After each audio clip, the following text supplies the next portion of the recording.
Sagung Dumadi. Rahayu. Oke, sahabat-sahabat pemerhati channel Warta Kabar Baik dimanapun berada di waktu yang baik ini, hari Kamis ya. Hari ini kita ditemani oleh salah satu tokoh ya, tokoh pemerhati Bali ya, juga seorang Mangku ya, Pak Mangku Jero Gede ya. Kita biasa menyapa dengan Jero Gede Panji ya. Pak Jero Gede Panji mungkin bisa berikan sepatah dua kata pengantar dulu nanti, atau saya perkenalkan dulu. Silakan.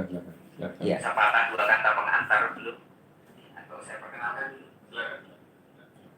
Iya. Jadi Pak Jero Gede Panji ya, nama aslinya adalah Insinyur I Gede Putu Artike MM PhD kandidat ya.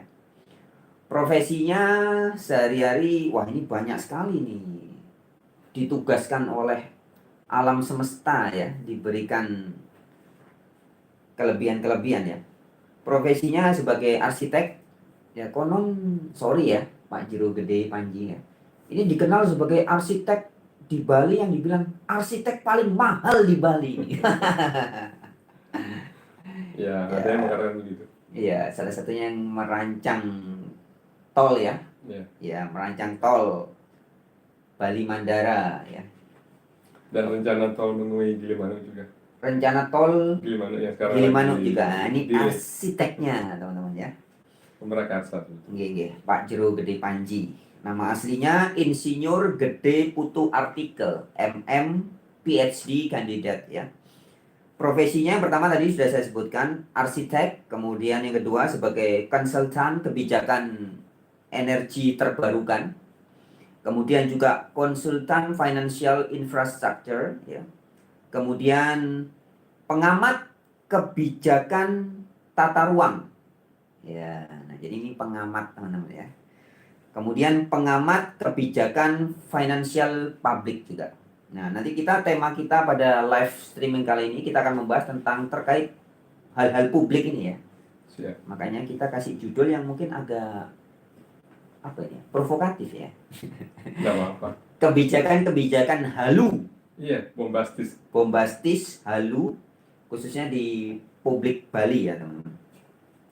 Kemudian kegiatan sehariannya ini, nah ini sama seperti saya teman-teman ya. Makanya saya bisa berjumpa, bersahabat lama juga karena kita satu vibrasi memang. Hakikat manusia ini kan energi, vibrasi, dan frekuensi. Nah orang-orang ya, kita ini kan getaran, vibrasi, sedulur papat kelima pancar, kalau di Bali sebutnya Panca Mahabuto yang sedang menjadi manusia. Nah di vibrasi yang sama ya pasti ketemu, frekuensi yang sama pasti ketemu dan nyaman. Makanya kita bisa bersahabat juga dengan Pak Jero Gede Panji ini. Kegiatan hariannya sama seperti saya, spiritualis, betul ya Pak Jero? Ya, untuk pribadi sih. Untuk pribadi ya, Pak Mangku juga ini pemangku, Pak Jero Mangku ya. Kemudian juga pasti pekerjaan utama sama seperti saya dah, menikmati dan mensyukuri kehidupan. Astungkara. Oke, silakan Pak Jero Gede, bisa di apa aja yang ingin disampaikan pada kesempatan kali ini. Mungkin ada unek-unek atau sesuatu ingin dibagikan kepada pemerhati channel Warta Kabar Baik. Oke, terima kasih Mas Dona, sahabat saya. Pemirsa dimanapun Anda berada, saya sudah bersahabat dengan beliau sudah cukup lama. Jadi kami juga mengenal, kami ada kontak mungkin karena di frekuensi yang sama. Itu pasti itu. Yes. Begini Mas Dona, belakangan ini, tidak hanya belakangan ini, sebetulnya tepatnya sejak tahun 2023. Mungkin Mas Dona kan sudah lama berdomisili di Bali. Bisa merasakan, saya yang Bali bertanya sekarang selaku, saya kan dari kecil di sini. Sempat sih di Australia, sempat di SMP, sempat di luar, di Inggris dan Amerika.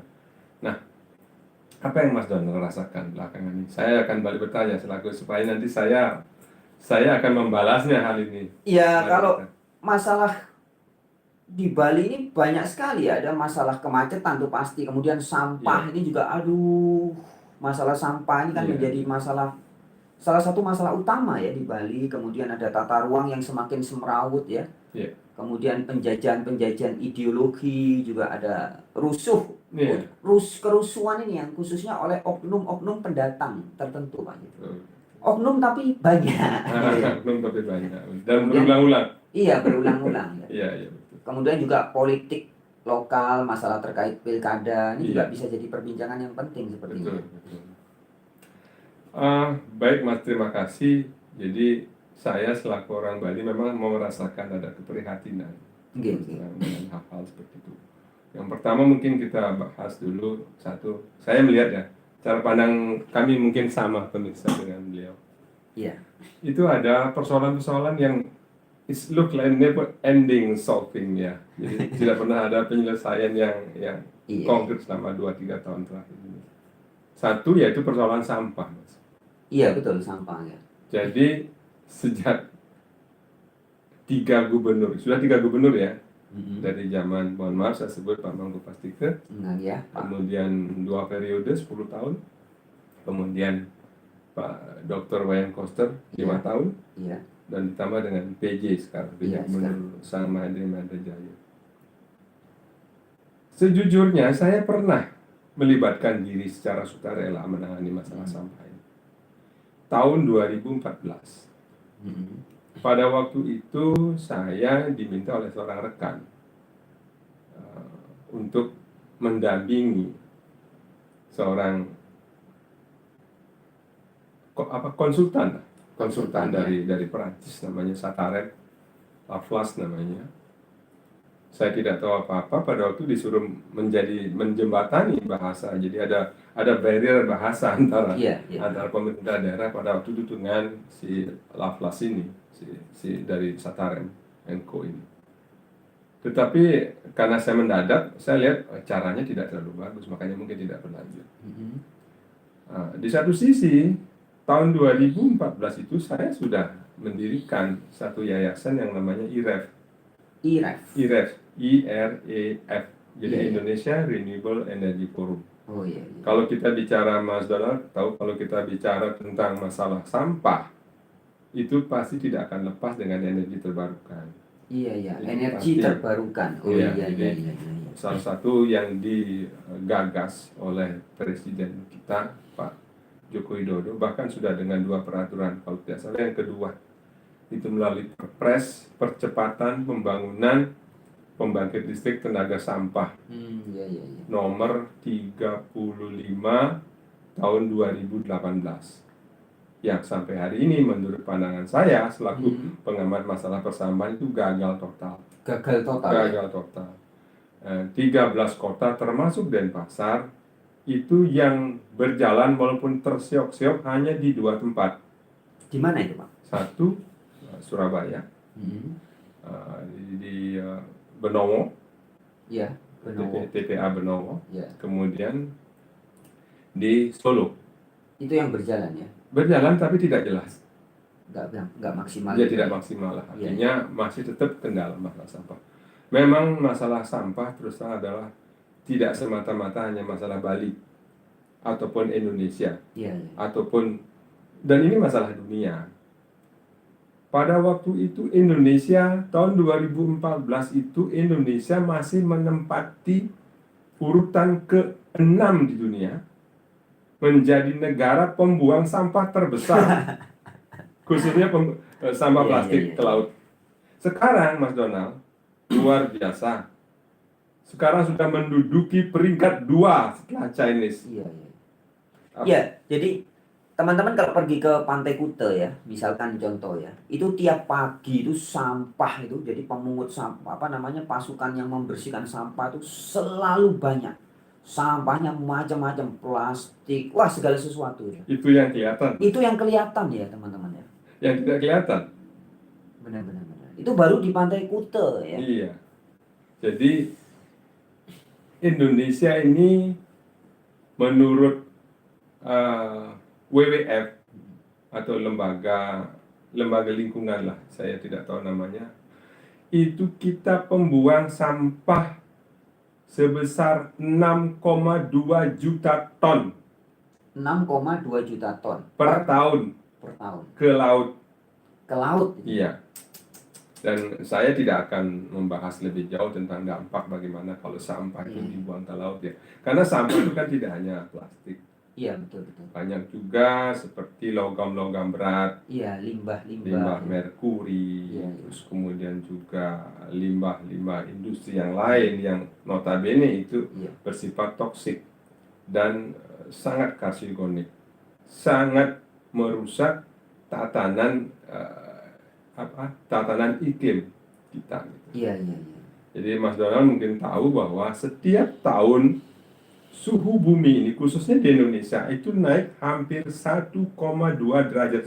Tiap 10 tahun naik suhunya 1,2 derajat Celcius. Semakin panas. Semakin panas. Pemanasan global. Iya, teman-teman ya.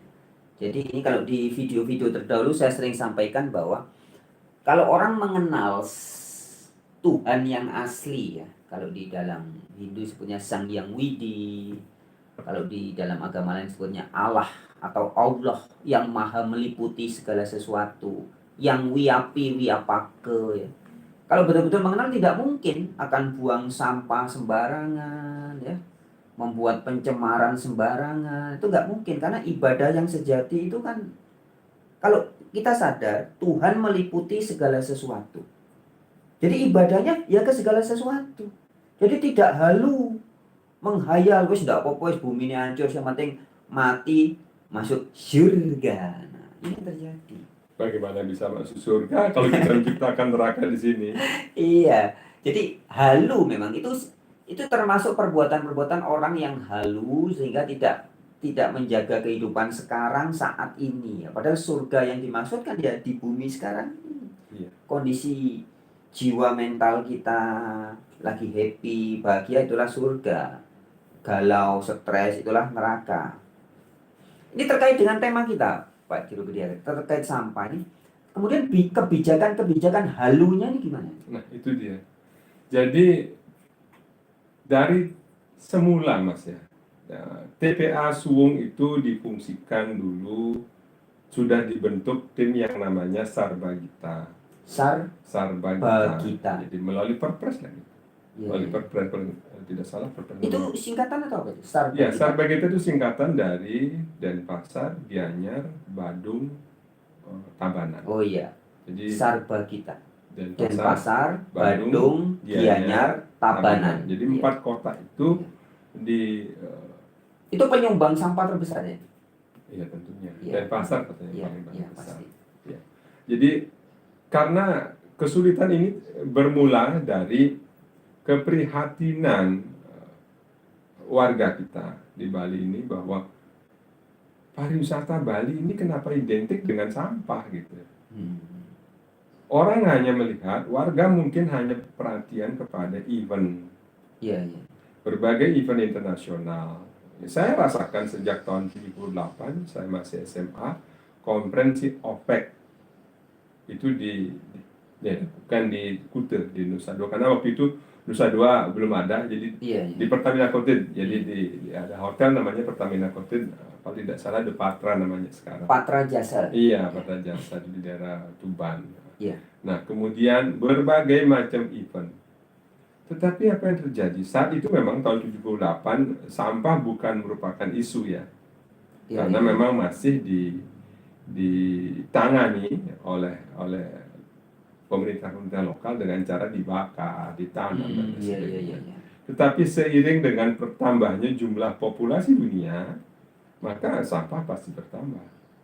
Mas Donald pasti tahu bahwa standar sampah itu, setiap 1 orang penduduk dewasa itu akan memproduksi sampah dan limbah serta emisi per harinya itu adalah 2,3 kg. Itu pasti. Sampah itu pertama terdiri dari satu hasil hajat mereka. Iya. Ketika pagi-pagi kita sudah ngotorin dunia ya. Yang kedua, sampah-sampah hasil olah dan ulah kita sehari-hari. Beli makanan, kita menghasilkan sisa, kita menghasilkan pembungkusnya, Kita keluar naik motor, kita menghasilkan emisi, Iya. dan lain sebagainya. Lalu kemudian itu kalau perorangan, belum industri. Walaupun di Bali tidak ada industri berat, tetapi industri yang menyumbang sampah itu cukup banyak. Dan hari ini saya sedikit melompat ke hari ini, TPA Suwung hanya 4 kabupaten yang ditampung sampahnya, dan itu pun tidak sustain ya, tidak berkelanjutan. Jadi artinya kadang dilarang. Lucunya, nanti saya sebut di situ kebijakan-kebijakan halu yang sebetulnya tidak boleh keluar dari mulut seorang pimpinan daerah, entah itu gubernur, wali kota. Apa itu? Nanti saya sampaikan. Langsung sekarang aja. Nah, gini, pernah saya dengar ada seorang pimpinan daerah, saya tidak sebut namanya, tapi ada kok di media. Nanti saya itu minta saat kita ada event internasional, satu MICE convention di Nusa Dua, kita dilarang buang sampah selama 3 hari. Dilarang buang sampah selama 3 hari. Dan disuruh nyimpan di rumahnya. Saya sempat ditulis Facebook sebelah, taruh aja di rumah pimpinan itu. Ini kan konyol, Mas. Itu yang disebut halu gitu. Dia tahu nggak sampah yang sekarang terkumpul di TPA Suwung itu? Ada 1.600 sampah dibuang di sana setiap hari, Mas. Setiap hari. Tanpa terselesaikan dengan cara disentuh oleh teknologi apapun selain api dibakar. Iya.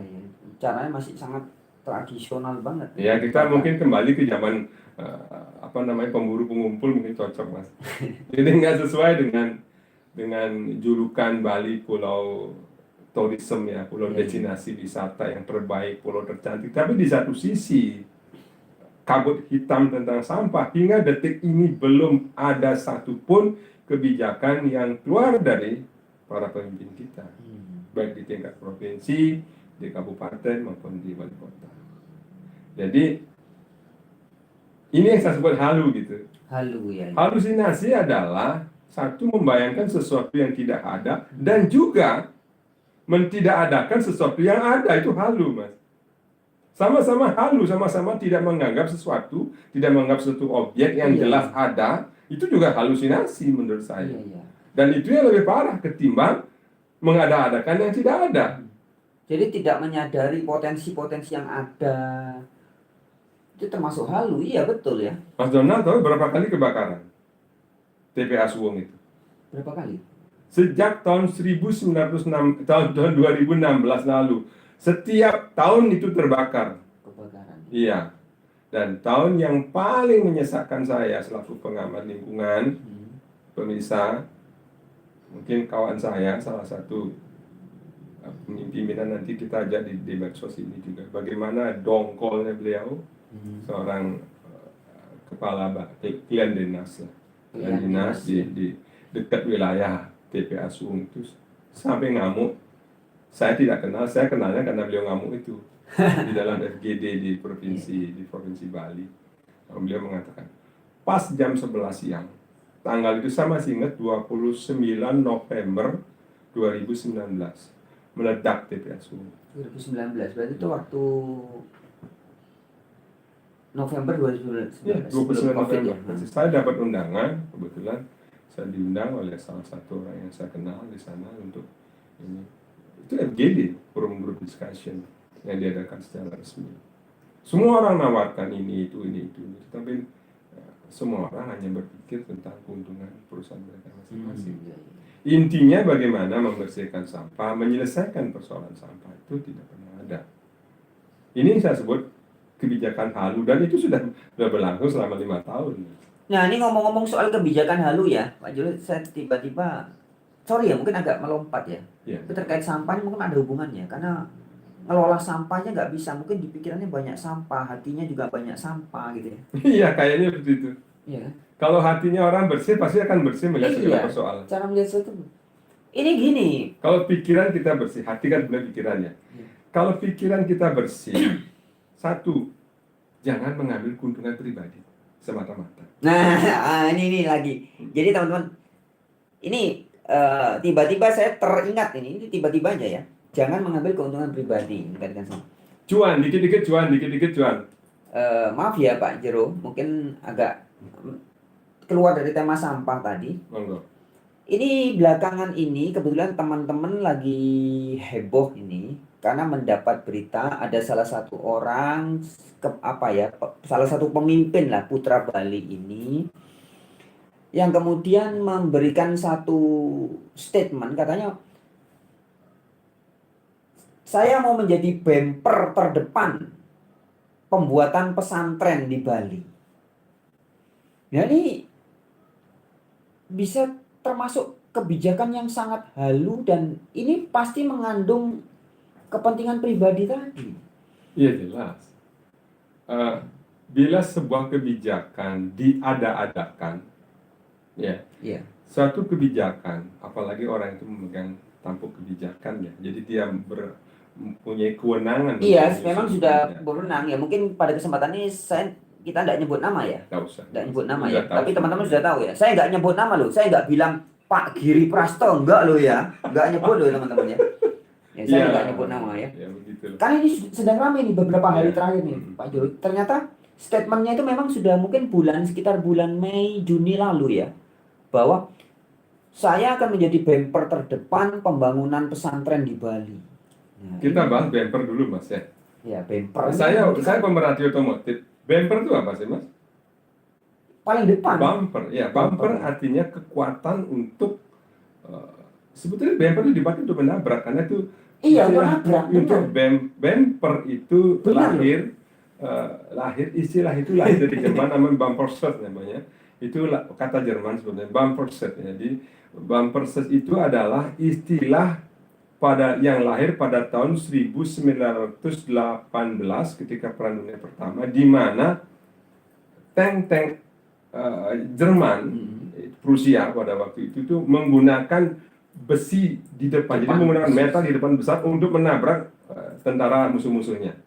Jadi kalau seseorang pejabat mengatakan dirinya akan menjadi bumper, berarti dia siap untuk menabrak. Iya. Yang ditabrak siapa? Nah, dia mau menabrak apa dan menabrak siapa? Makanya gitu. Di beberapa komentar-komentar teman-teman tuh banyak sekali yang jadi seolah akan ada yang dihadapi, ada musuh yang akan dihadapi. Itu pengertian bumper, Mas. Yang sebenarnya gitu. Jadi seolah akan ada serangan atas omongannya dia, atas kebijakannya dia. Iya. Nah, menurut saya ini zaman orang sudah maju, Mas.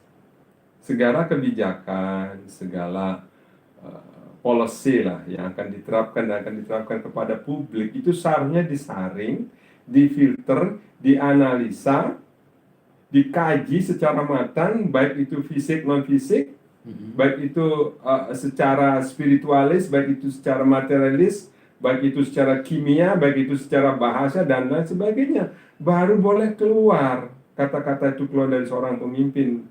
Saya adalah bumper nih. Gimana mau tabrakan nama apa, Mas? Nah, justru itu. Jadi ini banyak sekali semeton-semeton di Bali yang sangat kaget ya dan sangat keberatan. Kesannya begini. Jadi kesannya mau melawan masyarakat Bali sendiri begitu loh.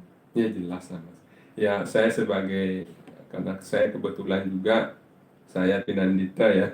Saya Pinandita. Jadi saya tahu sendiri bagaimana pengelolaan persoalan umat kita di Bali saja tidak beres. Dan beres dalam arti begini, masih sering saya dengar ada silang sengkarut persoalan tentang siapa yang berhak mewakili Bali. Saya tidak bisa bicara masalah karena tidak mendalam masalah itu ya. Iya. Tetapi bila seorang pemimpin di Bali bicara tentang bahasanya bumper, kenapa harus bumper sih? Kenapa harus memilih kata-kata bumper? Kenapa harus memilih terminologi yang berkata bahwa barang itu akan menabrak sesuatu dan digunakan untuk menabrak sesuatu gitu? Dari pemilihan kata-katanya sudah sangat tidak tepat. Jadi ini mau menantang sesuatu lalu kemudian ingin saya bumpernya. I'm the bumpers. Saya tabeng dadanya. Loh, memangnya yang mau dibela itu apa? Terus yang dilawan itu siapa? Atas dasar kepentingan apa? Saya dengar katanya Bapak itu sekarang mencalonkan diri dulu menjadi gubernur ya, tapi sekarang menjadi calon wakil gubernur Wakil katanya. gubernur ya, begitulah ya. Nah, jadi memang Apa jangan-jangan ini cuma politik saja? Pencitraan nyari vote getter. nah, itu yang banyak dicurigai orang ya. Tetapi kalau saya pribadi, saya tidak terlalu mikir ke sana ya, Pak Jero ya. Cuman kenyataannya memang begitu ya. Ya, mungkin itu yang laku sekarang karena laku dijual. Ya enggak apa-apa, kalau pemimpinnya halu, mohon maaf, beberapa oknum di Bali juga jadi halu, ya ini produknya dia. Betul kan? Betul. Nah, produk-produk seperti itu. Ini kita kembali ke sampah, Mas. Kita kembali ke sampah. Kalau masalah, ya sekali lagi mungkin menangani sebuah solusi yang nyata Ya. tidak pernah bisa, bahkan sudah 10 tahun, 5 tahun, sekarang 16 tahun, Mas, sejak tahun 2014. 16 tahun ya. Ya. Jadi tidak pernah selesai persoalan ini. Dan yang satu lagi mohon dicatat, Mas Tona. Saya pernah mengajukan solusinya. Apa itu? Saya mengajukan solusi menanggulangi sampah di sungai itu dengan cara teknologi. Teknologi Ya, teknologi namanya plasma reaktor. Mm-hmm. Itu satu tingkat di atas incinerator. Incinerator itu adalah pembakaran sampah yang umum dilakukan di dunia. Iya. Walau sudah menuai protes di kalangan para aktivis lingkungan. Jadi incinerator adalah pembakaran dengan memakai oksigen. Memakai oksigen. Ya, jadi oksidasi lah, pembakaran biasa lah, di tempat tertentu, dalam tungku tertentu, lalu kemudian menghasilkan debu, lalu debunya dipakai. Dan incinerator itu tidak akan pernah bisa membakar sampah secara full. Sekarang itu yang dipakai apa itu? Bukan? Yang di mana? Sekarang untuk saat ini. Di mana? Di TPA Sungai? Iya. Nggak ada apa-apa. Nggak ada, cuma dibakar manual. Ya kan kita lihat sendiri memang ada pembangunan apa di sana. Iya, nggak ada. Pernah ditangani oleh satu perusahaan dari luar Bali, namanya PT, saya sebut saja, mohon maaf, Navigat Organik Indonesia, NOI. Tahun 2011, tapi itu gagal total. Berakhir dengan terbakar dan makan korban jiwa. Saya tidak mau sebut lagi hal itu kan. Seharusnya pengalaman itu, belajar dari kegagalan itu mestinya tidak kurang kok. Menangani masalah, kita bicara sampah dulu, Mas ya. Iya. Kebijakan-kebijakan yang sangat lalu. Pertama yaitu salah satu mungkin pada saat ada konferensi yang di Nusa Dua kemarin itu. Iya, air ya. Air kemarin. Tentang air itu ada yang sebelumnya lagi. G20 itu. Ya. Kita diminta warga Denpasar dan sekitarnya diminta untuk menyimpan sampahnya di rumah sementara. Saya bilang, saya tulis di Facebook sekali lagi sekarang, ya taruh aja di kantor pejabat itu. Angkut aja, tumpukin aja. Kalau saya gitu, karena bilang saya warga Bandung, karena yang ngomong itu pejabat di Kota Madia. Nah, itu pertama. Yang kedua, itu kemarin lagi ada yang lucu lagi bahwa saya sudah 2 kali bersurat. Kemana itu? Ke gubernur. Ke PJ gubernur. Iya, PJ gubernur sekarang. Ke Bupati Badung. Melalui DPRD pernah.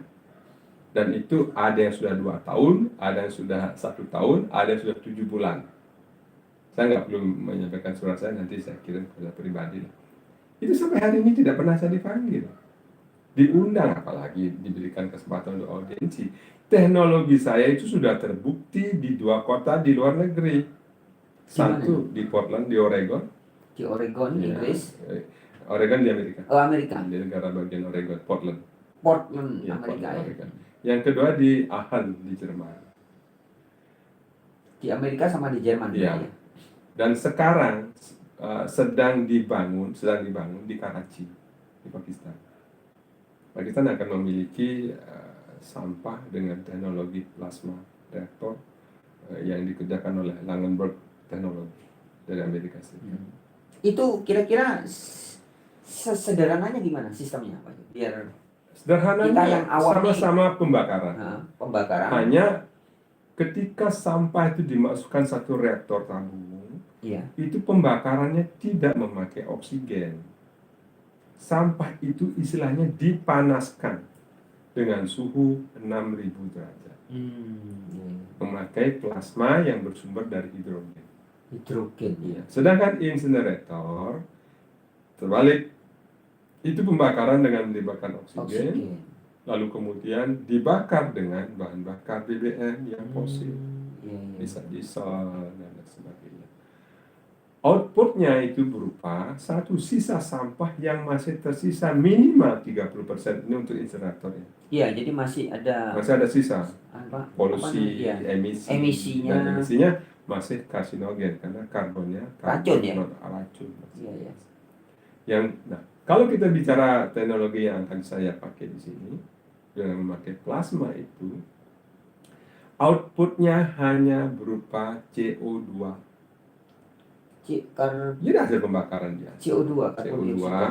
Dan kemudian sampahnya habis hingga 90%. 90% habis, hasil hanya berubah jadi CO2. Iya. CO2 bisa CO2 diserap sama dan tumbuhan-tumbuhan ya. Iya, dan debu yang berjumlah maksimal hanya 10%. Bayangkan kalau 100 ton, kalau 1000 ton tinggal 10 ton berarti.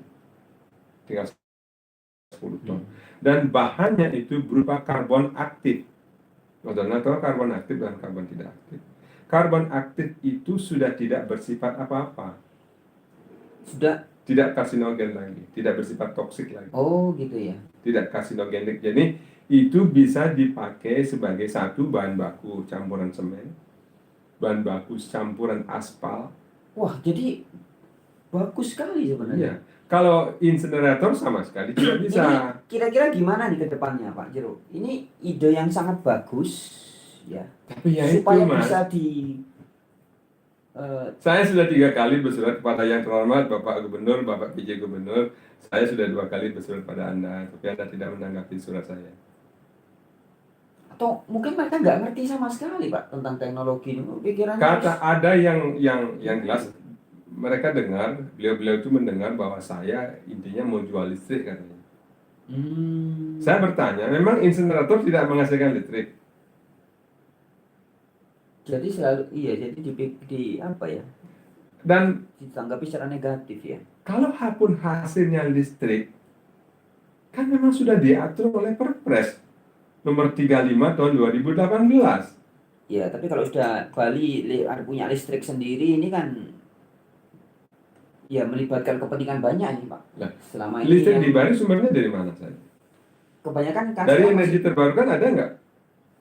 Nah, justru itu nanti Bali bisa mandiri nanti ya. Kan ini yang tidak diinginkan sama. Ya memang terus terang ada sahabat-sahabat itu. saya di luar pun mengatakan demikian. Bandit itu kan nggak bisa lagi. Iya jelas Mas. Kan banyak kepentingan ya. Banyak kepentingan entah siapa. Mohon maaf. Jadi, nah sekarang saya diam. Saya pasti tentang masalah sampah Mas. Tapi terus terang di dalam kepala saya selalu berputar masa sih. Ada lagi satu kebijakan yang saya nggak halu juga. Sampah itu apa sih Mas? Saya nanya dulu, sampah itu apa? Kita kembali lagi ke itu. Sampah itu adalah hasil sesuatu yang sudah tidak bisa dimanfaatkan. Jadi limbah perbuatan manusia, limbah budaya manusia, limbah industri manusia, limbah perputaran ekonomi manusia, limbah yang tidak bisa dimanfaatkan lagi. Itulah yang namanya sampah. Lalu bahasanya, bapak-bapak kita yang sekarang megang kebijakan itu, sampah itu harus dipilih dan dipilih. Saya antar ke TPA Suwung. Ayo, pejabat mana dari yang paling tinggi di Bali sampai yang paling rendah? Tunjukkan dari sekian sampah 1.600 ton, mungkin sekarang 1 juta ton sampah di sana. Tunjukkan mana yang bisa dipakai lagi. Mana yang reuse. Mana yang recycle, mana yang bisa di-recycle. Reuse R3, iya. Reuse, recycle, apalagi? Ya, dipergunakan, dipilah. Apanya yang bisa dipilah? Itu sampah dari limbah. Yang bisa dipilah itu adalah ketika di rumah kita belanja misalnya online menghasilkan plastik, masa plastik kan kita kumpulkan. Iya. Nanti pemulung datang kita kasih Pak pemulung, Iya. jadi uang. Nah, yang dibuang ke Yang sudah dibuang ke TPA itu adalah sesuatu yang sama sekali tidak bisa digunakan. Iya. Kalau yang bisa dipilah-pilah itu biasanya di Bali itu banyak orang saudara-saudara kita, orang-orang Madura tuh ya, Iya. mengumpul pengepul sampah besi, sampah plastik itu wah banyak Jadi botol. begini, Mas. Iya. Saya Sudah agak di TPA ya, kebijakan sudah sampah-sampah yang nggak bisa dipakai. saya agak tinggi saya tuh. Kebijakan halu yang saya anggap super halu yaitu tentang sampah itu yang sampai hari ini tidak ada solusi, tidak ada solving problem, tidak ada barang satupun yang real yang ada di sana itu. Berupa apa gitu. Oke, insinerator, monggo silakan coba saja dulu bangun insineratornya. Lalu apa? Itu pembangkit sampah paling kuno di dunia. Dumping area. Lalu berakhir dengan dibakar. Kalau tidak dibakar musim kering nanti, Mas. Musim hujan, kering, apa terjadi? CH4 yang terkubur di dalam sampah itu akan meledak. Seperti kemarin. Tiap tahun kebakaran. Halo, Anda bangga? Terus saya kesal, Mas. Ini kita ngomong sampah aja bisa lama, Mas. Tapi sudahlah, Mas. Artinya, terima saja. Ini pilihan rakyat. Ini pilihan rakyat Bali. Anda memilih legislator, Anda memilih eksekutor yang tidak bisa nanganin masalah sampah. Masalah sampah aja nggak bisa. Nggak ada kebijakan mana. Iya. Katanya ini bahkan mohon maaf, Menko Marinvest kita, Jenderal Luhut Binsar Panjaitan mengatakan, beliau bisa menyerah loh. Saya tidak tahu kenapa beliau nyerah. Nyerah mengatasi persoalan sampah selama 10 tahun terakhir ini. Beliau menjabat sebagai Menko. Itu Mas satu hal. Nah udah lupakan Mas. Itu pilihan rakyat Bali, mohon maaf, Sinampura semeton. That's your choice. Saya mengajukan sesuatu yang bagus, saya malah difitnah dibilang mau jual listrik. Lah kalaupun saya jual listrik, salah saya di mana? Perpresnya ada. Iya. Jangan bikin perpres. Oke. Silakan Mas. Jadi mungkin kalau kita bicara masalah sampah ini saya tidak tahu. Itu sebabnya saya ingin Bali ini berubah cara berpikir, cara membuat konsep, berubah cara memilih pemimpinnya, baik itu legislatif maupun eksekutif. Tanggung jawab Anda seperti ini, nikmati.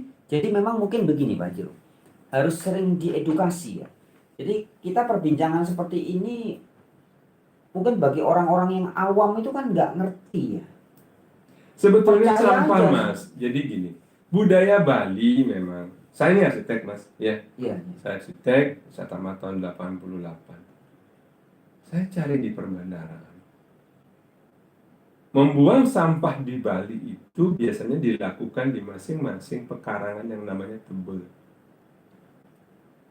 Ya itu kalau semeton masih punya tebel. Ya. Bagaimana kalau Anda tinggal di rumah perumahan nasional misalnya yang hanya luas tanahnya 45 meter persegi, 70 meter persegi, tebelnya di mana? Jadi kehidupan itu di Bali sudah berubah gitu. Jadi budaya mengelola sampah itu di Bali bagus ya sebelum tahun 40, sebelum tahun 50. Pakai tebel itu ya. Ketika belum manusia masih sedikit. Iya. Dan jenis sampahnya masih biasa-biasa aja. Sampah yang berbahan daun, hasil janur, hasil orang sembahyang dan lain sebagainya, nasi pasir dan lain sebagainya, nasi basi maksudnya. Tapi sekarang kan berbeda. Iya, banyak plastik. Nah, itu dia. Kemudian dan ingat loh Mas, plastik itu dulu ditemukan di Norwegia. Tujuannya apa Mas sebetulnya? Menggantikan fungsi aluminium. Plastik itu ya? Iya. Tujuannya tidak untuk seperti yang sekarang. Iya. Dia adalah pembungkus kotak, tidak ada dalam bentuk polivinil seperti sekarang. Iya. Jadi ya ini kita mata sampah lah. Jadi tolong pemirsa dimanapun terhormat yang saya hormati, bila seseorang ini saya boleh saya mengimbau Mas ya? Iya. Justru jadi, ini memang menjadi para calon pemimpin Anda, baik eksekutif maupun legislatif, tanya satu hal saja tanya. Bagaimana cara menangani sampah? Bila mereka tidak bisa mengeluarkan jawaban dan jawabannya normatif, memilah, memilih, menggunakan kembali, lupakan, bohong, itu halu makanya saya sebut. Sampah yang dibuang ke TPA itu adalah sisa dari hasil 3 proses memilih, memilah, dan memakai kembali itu. Kalau bapak-bapak ingin mengetahui sampah, saya antar ke TPA Suwung, bapak-bapak dan ibu. Tolong sebutkan mana bagian yang masih bisa digunakan di Suwung itu. Itu saya bicara dari segi tataran permukaan. Bagaimana dengan TPA Suwung itu? Sampah-sampah yang dibuang di sana itu bisa berasal dari makanan basi.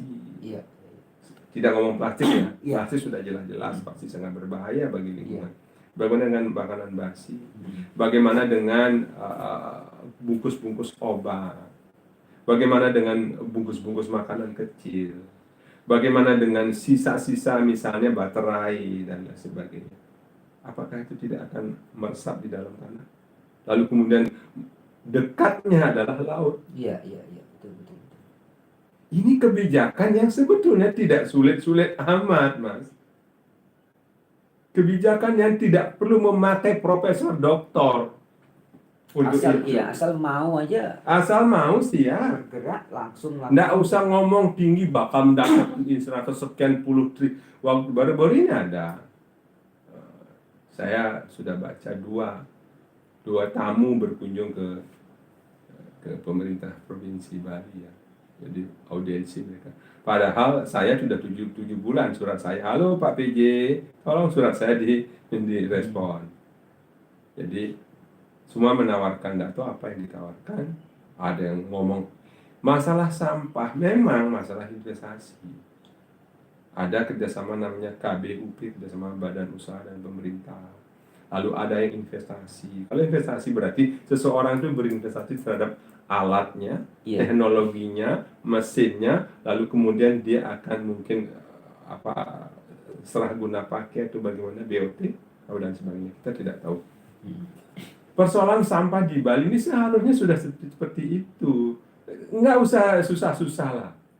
Tengok Singapura lah.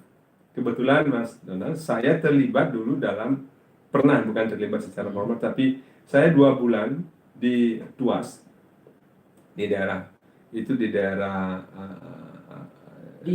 Singapura. Ya, kebetulan ada teman saya namanya Michael Keo. Beliau adalah salah satu manajer di sana. Saya dengan sukarela saya studi selama 2 bulan bagaimana membangun satu ekosistem pembuangan sampah yang bagus. Jadi pulau Semakau dibikin dan sebagainya. Dan itu insenerator loh. Itu adalah teknologi yang masih lebih rendah, masih tingkatannya masih menghasilkan emisi polusi itu. Ya, dan itu sampahnya masih tersisa sekitar 30% dalam bentuk abu ya.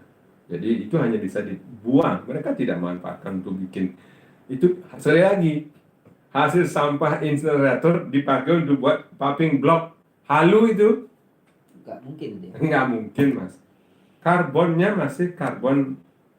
Jadi dia masih mengandung sifat-sifat dasar dari bahan itu. Kecuali inseneratornya bisa sampai suhu 6.000 derajat, minimal 3.000 derajat.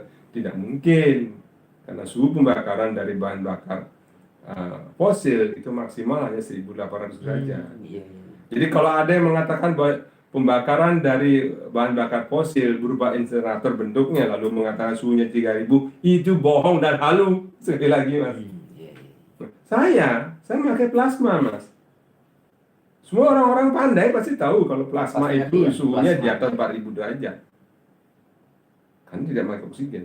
Makanya plasma hidrogen. Iya. Dan TPA Suwung adalah lokasi yang tepat karena berdekatan dengan sumber hidrogen yang melimpah, yaitu laut. Hidrogen itu kan yang unsur utama air ya.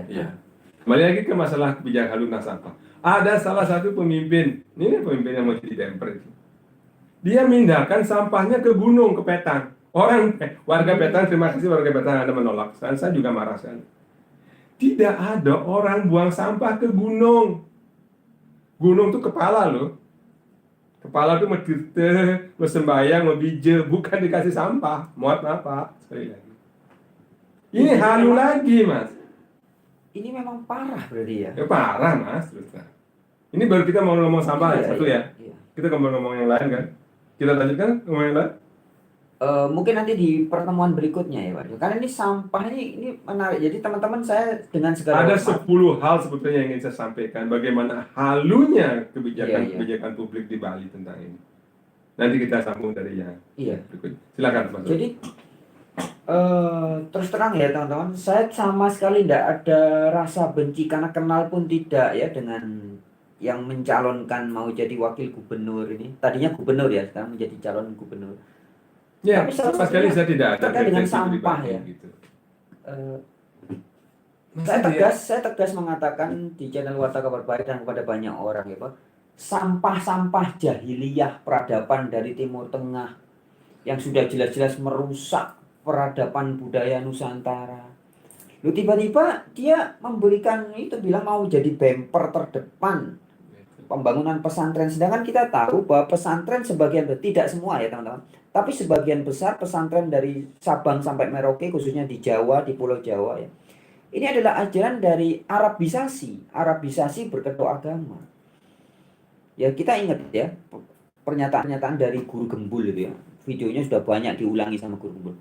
Pesantren-pesantren yang ngomong tentang bab toharo, tentang kebersihan. Tuh lihat, ngomongnya aja bab toharo, tapi sampah di mana-mana. Jadi ini terkait dengan sampah. Jadi sampah secara ideologi jahiliyah abad ke-7 merusak budaya Nusantara. Kemudian Bapak salah satu ya ini yang kemarin tuh mengatakan mau menjadi bemper terdepan.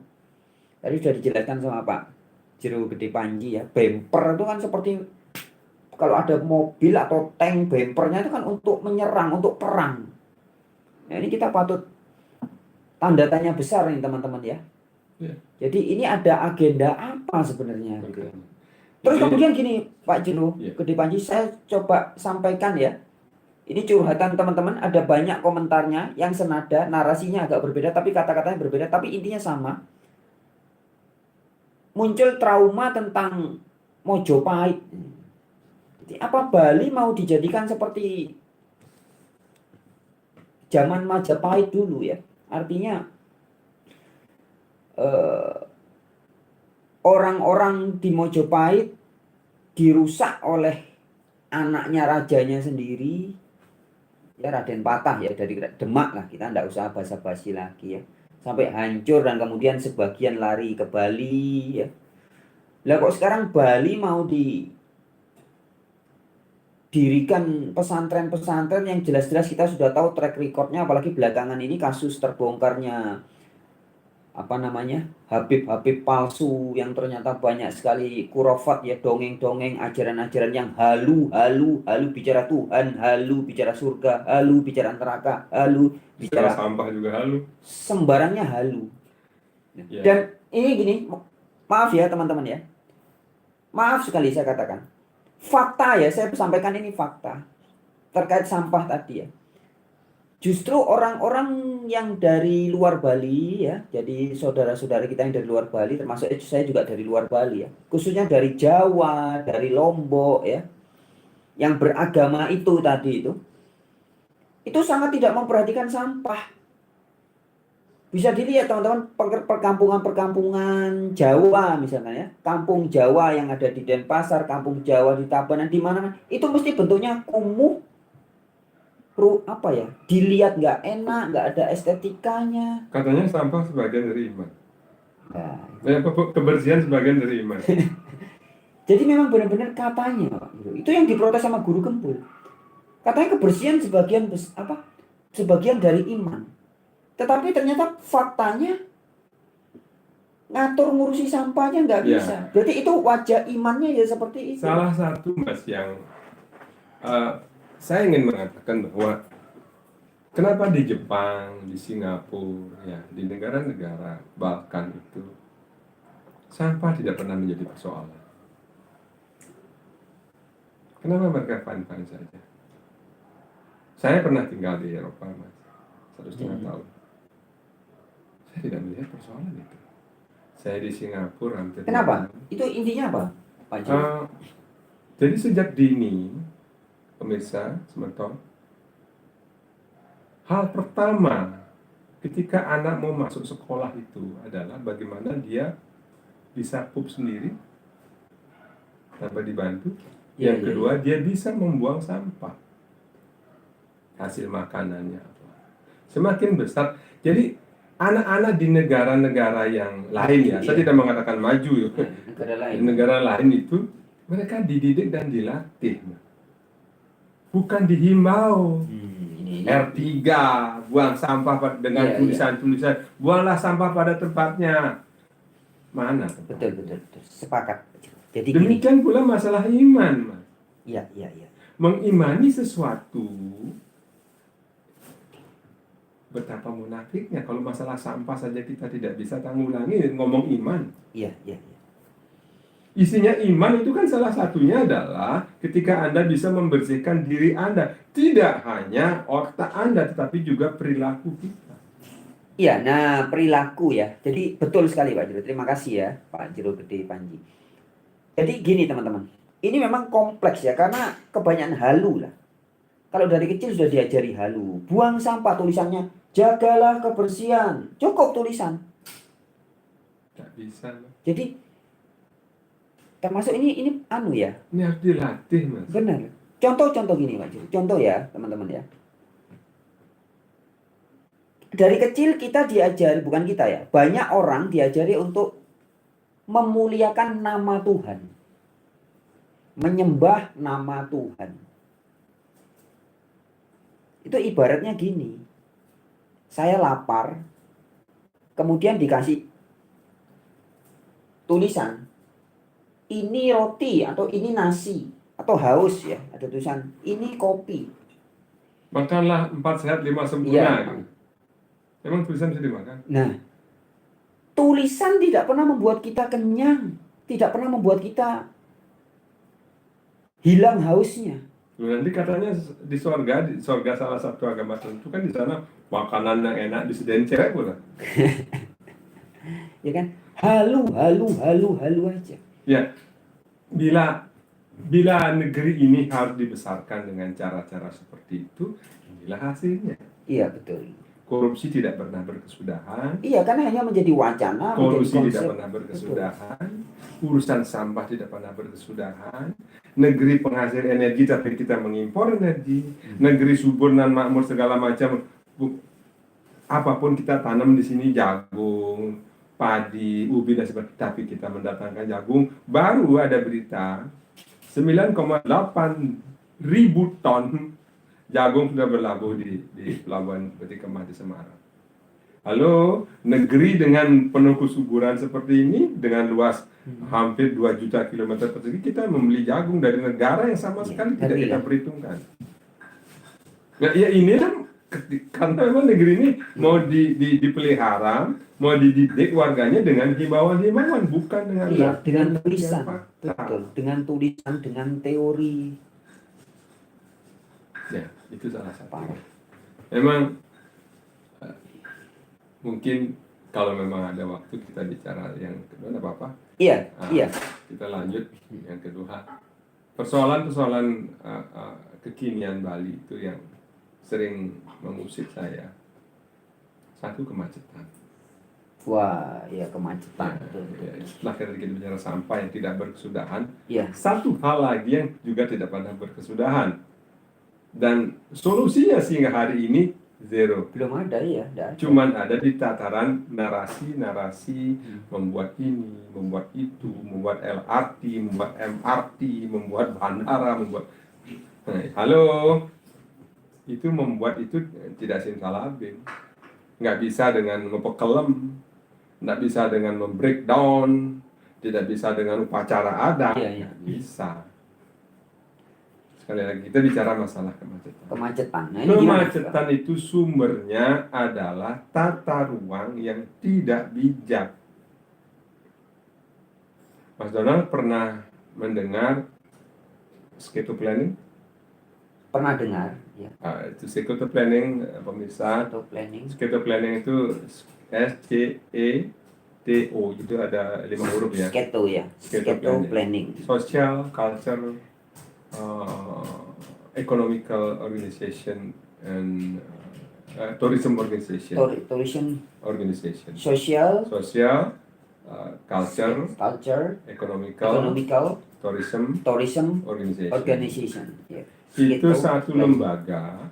lembaga kajiannya namanya Sketo, suatu lembaga yang didanai oleh Bank Dunia pada tahun 1967-69. Iya. Itu dibuat kajiannya di bawah pimpinan di satu negara, namanya pelaksananya namanya Pacific Consultant International. Saya ingat itu karena saya masih kecil waktu itu. Itu di mana tuh? Di Bali. Di Bali ya? Jadi Bali ini, saudara, para pemirsa yang saya bisa budiman yang saya hormati, Bali ini sebetulnya dirancang tidak untuk seperti sekarang ini. Maksudnya dalam hal ini? Jadi begini. Jadi Bali itu tidak pernah dirancang dihuni orang lebih dari 3,5 juta. Dan tidak pernah dirancang Bali ini dibuat kamar hotel lebih dari 12.000. Silakan bapak-bapak yang usia saya pasti tahu gitu. Karena bukunya itu 12 volume, lebarnya kurang lebih sekitar panjang tumpukan bukunya itu sekitar 80 cm, tersimpan di perpustakaan di Werdapura. Itu salah satu tim pengkajinya, ketuanya di Indonesia, Profesor Dr. Dorojatum Pujorejakti. Beliau masih hidup sekarang, semoga beliau sehat-sehat. Di mana beliau dosen guru besar UI. Jadi guru besarnya Bu Sri Mulyani, Menteri Keuangan kita. Dan beliau sudah umur hampir 90 tahun kalau tidak salah. Saya pernah bertemu langsung dengan beliau dan beliau sendiri yang mengatakan seperti itu. Jadi waktu itu beliau belum sakit, belum busur.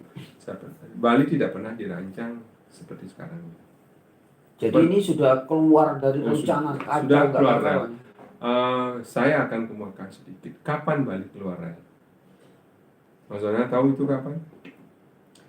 Bali keluar rel itu semenjak pariwisata dirubah dijadikan industri yang tadinya berasal dari Community Based Development (CBD).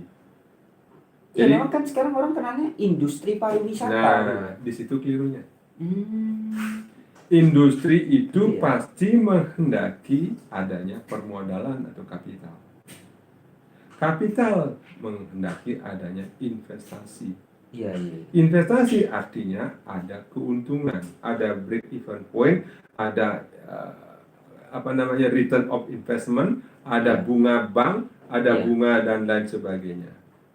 Nah, Bali itu sebetulnya dirancang sedemikian rupa cukup untuk 12.000 kamar hotel. Bandingkan mas sekarang. Saya dengar kemarin dari medsos itu Bali sekarang ada sekitar hampir 100.000 kamar. 100.000 kamar ya. Nah, banyak pejabat memang karena overload. Ya sejarahnya mereka sendiri tidak tahu kok. Lalu pertanyaannya adalah what's next? What should we do? Apa yang harus kita lakukan ke depan? Bali ini macet? Enggak mas, betul. Bali di Karangasem tidak macet. Bali Utara di Buleleng tidak macet. Iya ya, macetnya. Bali di Bangli tidak macet. Iya, sekitaran. Bali ini hanya macet di mana? Menumpuk segala kegiatan kepariwisataan dalam arti industri itu adalah di daerah Badung Selatan dan Kota Madia. Betul. Dan sedikit di Gianyar. Jadi kalau orang mengatakan bahwa Bali ini macet, mohon maaf, Bali di mana? Bali ini luas. Bali ini luasnya sekitar 720 km persegi. 5.180 km persegi. 7 kali Singapura. Turis di Bali tiap tahun itu angka kunjungannya itu tidak lebih dari 8 juta. Bandingkan dengan Singapura. Singapura 18 juta, Mas. Iya. Kenapa tidak macet? Jadi intinya kesalahan pada tata ruang. Ada pelanggaran besar-besaran. khususnya sejak tahun 2000. Jadi dalam 24 tahun Bali menjadi pelanggar tata ruang terbesar. Segala kebijakan-kebijakan yang tadinya bersumber dari peraturan daerah diubah menjadi pergub, perbuk. Setahu saya, mohon maaf, pergub itu adalah peraturan-peraturan yang isinya percepatan, bukan merubah esensi. Misalnya, dulu di zaman saya, di tahun 80-an ketika saya masih kuliah itu, saya ditekankan ada Roy Lanes, garis sempadan pantai, garis sempadan jalan, garis sempadan terhadap daerah-daerah parahyangan dan tempat-tempat suci, daerah sempadan yang dikembangkan baru di luar lingkup wilayah-wilayah asli desa, ada sempadannya. Semua diatur dalam peraturan daerah. Sejak tahun 1971 melalui Perda nomor 1 tahun 71 hingga tahun 1994, semua diatur. Dan apa yang terjadi mas sekarang? Peraturan itu semua dianulir, diganti dengan pergub. Kembali lagi, kenapa jadi pergub? Karena ingin mengejar pendapatan asli daerah dari mesin yang namanya pariwisata. Mohon maaf, semeton, pemirsa yang sekarang Betara di Bali sudah nambah namanya Betara pariwisata. Jadi semua orang memuja pariwisata. Jadi Tuhan kedua sekarang. Kedua adalah pariwisata. Dan bahasa sekarang. Cuannya. Begini, ada yang saya tidak habis pikir. Dulu wisatawan yang berkunjung ke sini kan namanya turis. Ya. Berasal dari kata tur. Ya, untuk tahun 77 ketika saya masih SMP itu ada turis datang, bahkan jadi ada gium ketika pada waktu itu kan tahun 1977 orang laki perempuan jalan tanpa tidak berhubungan, tidak suami istri itu ya, terikat itu dikatakan nuris gitu. Karena hanya orang turis yang bisa berjalan laki perempuan tanpa ikatan, duduk, orang romansa itu nuris. Kita bisa melihat tata cara perlakuan mentalitas kita yang tadinya adalah mereka orang yang bepergian ke tempat kita karena Bali dianggap unik, unik dari segi perilaku budayanya, unik dari segi tata adat istiadatnya. Mereka ingin tahu, mereka ingin mengeksplor tentang keunikan-keunikan kita. Sekarang berubah menjadi tamu. Pengertian tamu dan pelancong kan beda. Beda banget. Tamu itu orang duduk di situ, makan di situ, berusaha di situ, berupaya di situ, nginep di situ, tidur di situ. Artinya lebih luas, artinya apa? Mereka datang ke sini buat bisnis. Iya, betul. Tahun 77, tahun 1977 hingga tahun 80. Iya, betul sekali ya. Yang namanya turis itu tidak ada berusaha di Bali. Kalaupun mereka mau investasi harus dalam bentuk perusahaan asing. Iya, sekarang kita kemarin tadi malam saya masak di villa di Canggu ya. Ini villa punya siapa? Oh, punyanya tamu, saya ngomong gitu. Punyanya orang Australia, punyanya orang Belanda. Villa di sana punyanya tamu, ini punya siapa? Punyanya tamu. Ini punya siapa? Hotelnya punyanya tamu, nyebutnya sekarang gitu. Nah, sekarang hubungannya dengan karena kita bicara soal kebijakan halu lah. Betapa halunya. Hanya untuk mengejar PAD dan devisa. Bali, ini mohon maaf nih, Kementerian Pusat juga membuka peluang golden visa. Bahkan sampai 10 tahun, mungkin juga lebih, kepada mereka yang hendak berinvestasi di Bali. Sekarang kalau pertanyaannya, kemacetan itu sumber dari mana? Ya jelas itu salah satunya. Iya. Yang investasi satu orang, Mas. Yang nanam modal satu orang. Orang Bali sering punya investor, investasi. Mereka mau bawa uang ke sini, entah kita tidak pernah nanya sumbernya dari mana ya, kita belum sampai ke sana. Iya. Mau sumbernya itu hasil jualan barang terlarang atau jualan apa kita bisnis narkoba yang kayak di Canggu kemarin itu yang di sini mereka disambut sebagai sebagai tamu, sebagai dewa yang membawa. Jadi kalau tamu itu sudah sambutannya beda, sudah dihormati, diagungkan. Dan sekarang apa nanti? Tamu itulah yang memiliki tempat di mana dia diterima. Betul. Tidak usah jauh-jauh lihat Canggu. Canggu itu sekarang sudah benar-benar menjadi kampung Rusia. Saya berterima kasih kepada saudara-saudara Moskow. saya di Sanur. Saya terima kasih kepada saudara-saudara di Ubud. Mohon maaf saudara-saudara saya di Canggu. Tolong jangan jual murah. Mari kita tata kembali. Tahun 2002, tahun 2001, tahun 2001, saya pernah berjumpa dengan salah satu petinggi di desa di Canggu. Sebagai arsitek, saya, tolong mari kita tata yuk Pak. Canggu ini supaya pada waktu itu tahun 2001 itu ada ritual besar-besaran terhadap Chiang Mai di Thailand. Saya masih ingat waktu itu. Jadi Thailand ini kondisi Canggu sekarang persis Thailand tahun 2000 sampai dari tahun 1995 sampai tahun 2000. Kacau balau, kemacetan. Iya. Mohon maaf, jambret, copet. Oh iya, sekarang banyak Penyakit ya artinya sosial lah ya. Iya. Pelacuran dan lain sebagainya. Akhirnya Perdana Menteri yang sekarang ini mereka punya kesadaran selama 5 tahun, kalau tidak salah 5 tahun, sejak tahun 2000 hingga tahun 2005 Chiang Mai di retool. Saya pernah ke sana sekali, Mas. Sebelum itu saya pernah juga ke sana. Setelah di retool, sekarang jalan lebar besar, instalasi pengolahan limbah dibikin, Roilian kembali diterapkan, dirompak besar-besaran. Apa yang terjadi?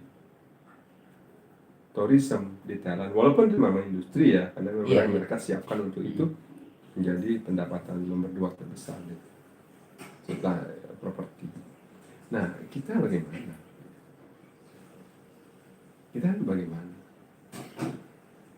Kenapa kita tidak punya kesadaran sedikit saja? Nah, kembali lagi, jadi intinya kesadaran ya, Pak Ciro. Semua ini mau masalah tadi perbincangan kita tentang sampah, kemacetan, tata ruang, semuanya masalah kesadaran ya. Ketika orientasi emosional kita teralihkan kepada keinginan hidup yang makmur, keinginan hidup yang kaya, keinginan punya materialistis, orientasi punya Harley, punya mobil mewah dan lain sebagainya, kesadaran itu akan hilang. Bahwa kita orang daerah, orang Indonesia, harus lebih sadar bahwa apa yang kita bangun sekarang itu yang menikmati nanti anak cucu kita. Iya. Mau disumpahin terus-terusan? mau dipisui mau anak cucu kita. Leluhur kita di abad ke-8 sampai abad ke-10, leluhur kita, mohon maaf, sampai Pakulun misalnya ide Sri Empu Kuturan ya, kemudian Dangyan Nirarte, Dangyan Astepake, Empu Gane, beliau itu menata Bali dengan sangat bijaksana. Ini terkait dengan halu dan ugal-ugalannya tata ruang sekarang. Iya. Beliau membuat yang namanya Masange Mandala. Mandala itu adalah tata ruang. Ada 9 titik-titik tata ruang. Lalu mengkelompokkan di dalam satu kegiatan-kegiatan, misalnya perumahan, suka, karya, marga, geraha, dan parahyangan. Di Bali dikenal, ini kan unsur lingkungan secara nasional ya. Di Bali itu adalah parahyangan, pawongan, palemahan, dan karangsuwung. Pawongan itu tempatnya berkegiatan manusia, parahyangan itu adalah tempat suci, pura-pura itu, kemudian palemahan ini adalah lapangan, kuburan, dan sebagainya, dan sawah dan sebagainya.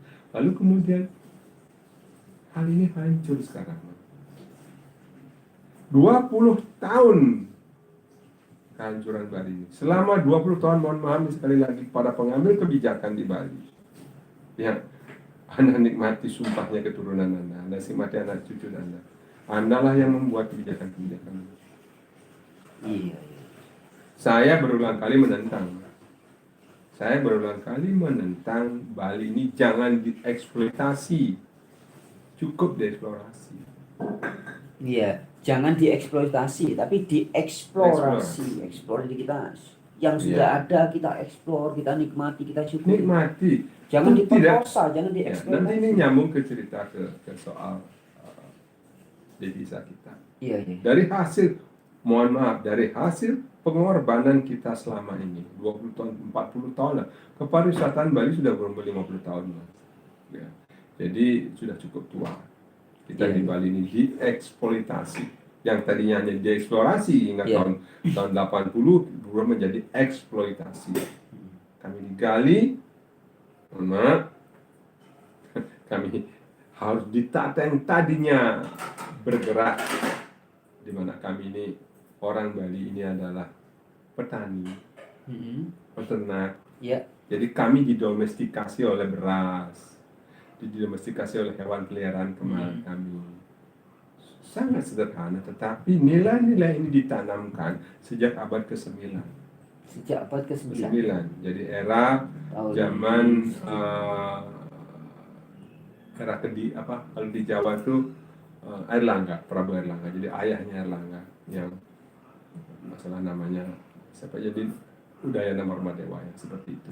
Jadi kami sudah ditata sedemikian rupa sehingga tebel itu dimaksudkan. Kenapa? Pertimbangan beliau yang sekarang kita muliakan namanya, karena Bali sempit, Mas. Tanahnya tidak semuanya subur seperti di Jawa. Tanahnya tidak segampang mengolah tanah-tanah di Jawa yang relatif datar.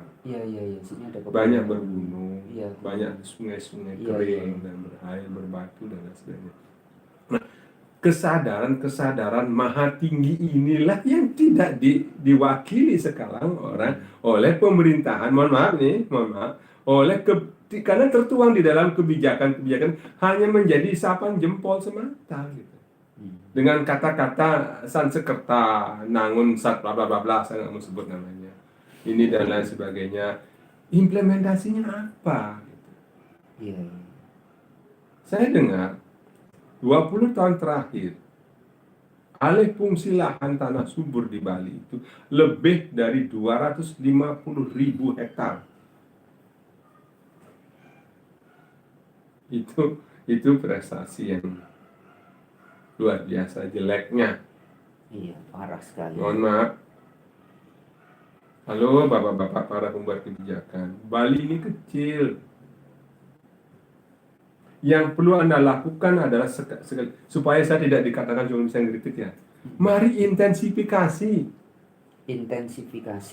Intensifikkan segala hal yang sudah ada. Jangan eksploitasi. Sekarang terjadi di eksploitasi. Mohon maaf, beberapa oknum, mungkin banyak oknum di tingkat legislatif maupun itu yang hanya berfungsi jadi calo tukang catut tanah. Lihat kejadian kemarin, seorang perarung adat sebuah desa ditangkap karena menerima suap tangkap tangan. Kita tuh di Berawul lah. Di Berawul, Pantai Berawul. Karena masih bersidang, saya tidak mau nyebut karena sedang. Tapi ya itu gambaran bahwa industri yang tidak pada tempatnya ini merubah mentalitas kita. Ayo, siapa yang jujur? Jujur, pejabat mana yang tidak pernah disuap oleh kepentingan investasi turisme? Halo?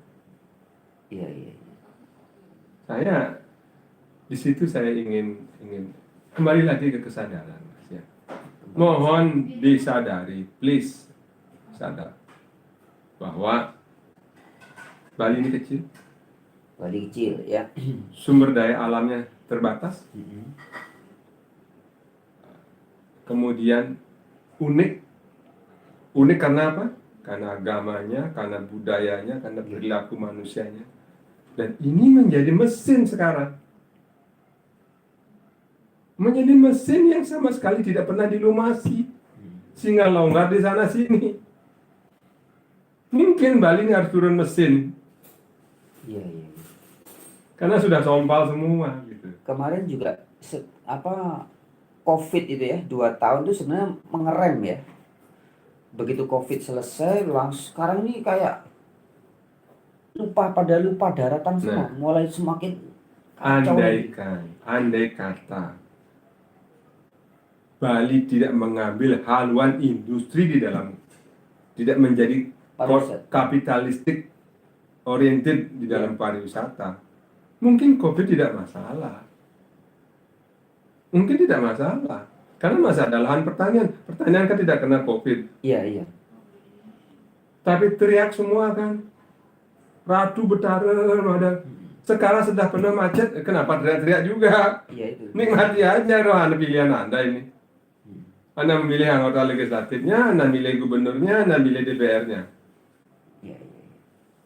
Ya kembali lagi, saya katakan Mas Donald, pengambil kebijakan inilah yang seharusnya bijaksana. Ternyata bijak sini nih. Bijaksono. Bijak sini. Ya itulah. Ya itu kalau kita masalah tata ruang dan kemacetan. Ini tata ruang, kemacetan, itu kerusuhan, nah juga terkait Mas. Iya, iya. Ini kita nyinggung sedikit kerusuhan nah. Dari suku-suku tertentu, dari garis tertentu saja. Sudah berulang, barangkali ini bukan oknum Mas. Walaupun saya tidak boleh mengatakan ini. Pertanyaan saya adalah, pimpinan daerah di mana warga ini berasal, upayanya apa? Mencegah seluruh warganya bedol desa ribuan ada di sini yang sudah sempit seperti ini. Itu pertama. Yang kedua, upaya pemerintah kita yang punya tugas untuk mencegah ini apa?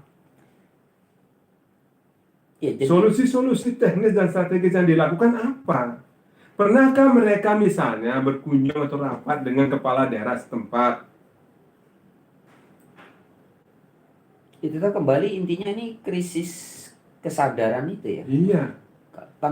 Jadi tanpa kesadaran semua jadi Di Bali ini sekarang krisis halu leadership. semua. Kayak mimpi, kayak orang Mimpi semua. orang tidur. Tidak ada satupun yang bisa ditanggulangi. Tidak ada persoalan-persoalan sosial, baik horizontal maupun yang vertikal yang bisa diselesaikan. Iya, iya. Saya ingin menyebut yang lain sebetulnya, tetapi ya sudah kita coba yang ini dulu, yang datar-datar saja. Iya. Sekali lagi, kebijakan-kebijakan halus soal yang keempat tadi itu ya.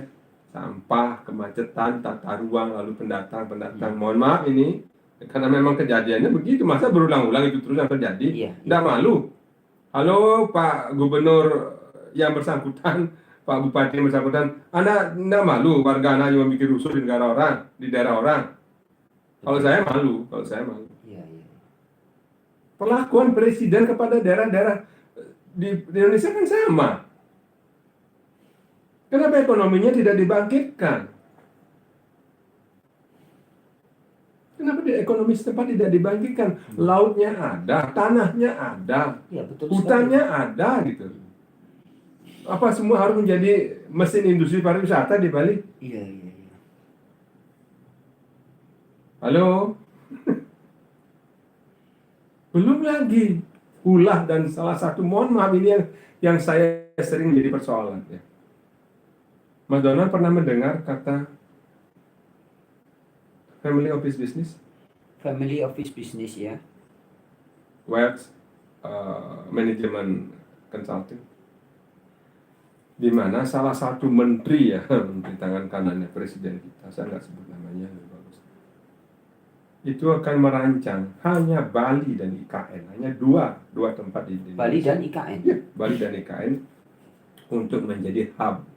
Masuk hub itu adalah tempat berkumpulnya, jadi tempat berkumpul, dikoordinir, di manajemen, diarahkan dan sebagainya.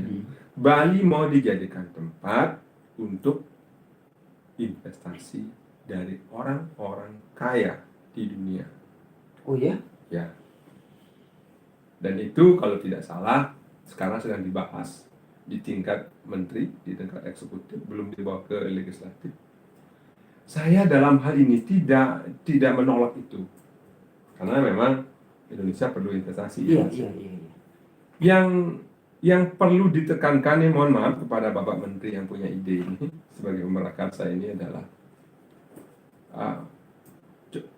coba sebutkan kota-kota atau daerah-daerah yang berhasil, yang tidak berhasil. Kalau yang berhasil sudahlah, saya tahu nanti. Yang tidak berhasil, contohnya Dhaka, ibu kota Bangladesh, Colombo, tidak berhasil. Honolulu tidak berhasil, Portugal tidak berhasil, Australia tidak berhasil. Anda bisa kebayang seseorang yang membawa uangnya ke kita, ke suatu daerah, di mana daerah tersebut pendapatan per kapitanya masih kecil. Apa yang terjadi kepada daerah sekitar? Ingin menjual kan? Seluruh properti yang mereka miliki. Jual ini. Nah, di negara-negara yang tadi saya sebutkan itu pemirsa, sekarang di stop. Di Australia di stop. Pernah dengar kan? Di awal tahun 2000 kemarin, mereka buka 150 ton. Bedol dari semua orang dari Cina ke sana, pindah ke Cina. Jadi semua dapat golden visa. Beli perkebunan puluhan hektar. Ekonomi Cina kan boom di tahun 2010. Apa yang terjadi? Ada krisis properti di Australia. Di Australia. Ya. Yang kedua di Portugal, sama. Endingnya adalah Bapak Menteri, halo, saya hormati, krisis properti akan terjadi di daerah di mana Bapak akan usulkan menjadi hub family office business atau wealth consulting management atau wealth management consultant itu. Mereka pasti akan membeli properti. Yang terjadi adalah harga properti akan meroket, lalu kemudian terjadi krisis yang korbannya adalah warga setempat. Honolulu sekarang, Mas, penduduk asli Honolulu sudah tinggal di bawah jembatan. Halo Pak, tolong surveinya ke sana juga. Jangan ke Singapura, jangan ke Hong Kong, jangan ke New York, jangan ke Dubai. Let's say, saya bilang. Saya mau katakan. Kenapa? Ya ini negara tidak sukses ya. Sudah jelas-jelas akan terjadi krisis properti. Pasti. Yang berakibat apa? Krisis moneter, krisis kepemilikan, dan lain sebagainya. Sumber daya akan dihabisi. Kerusuhan. Tidak ada orang, tidak ada peraturan yang bisa melarang menggunakan uang pribadinya untuk membeli kepentingan apapun. Apalagi diwadahi dengan peraturan. Dan sekarang saja di Canggu, belum ada peraturan tentang family business, office business. Canggu sudah jadi kampung Moskow. Sudah jadi kampung Moskow ya. Tadi kan Mas cerita, villa ini milik tamu dari ini. Belum ada aturan itu bapak-bapak. Villa. Bagaimana nanti kalau dibikin aturannya? Lah orang Bali mau dikemanain? Warga Bali mau dikemanain? Saran saya, sekali lagi, saya tidak menentang family office business. Buat kami orang Bali makmur dulu. Minimal pendapatannya naik 4-10 kali dari apa yang sekarang. Pendapatan orang Bali sekarang. Anggap Indonesia ya. Indonesia itu 4.200. Bali 4.500 dolar.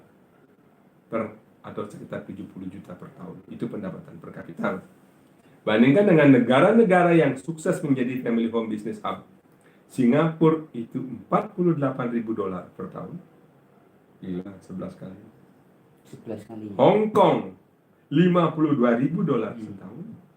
New York 70.000. Abu Dhabi hampir 100.000.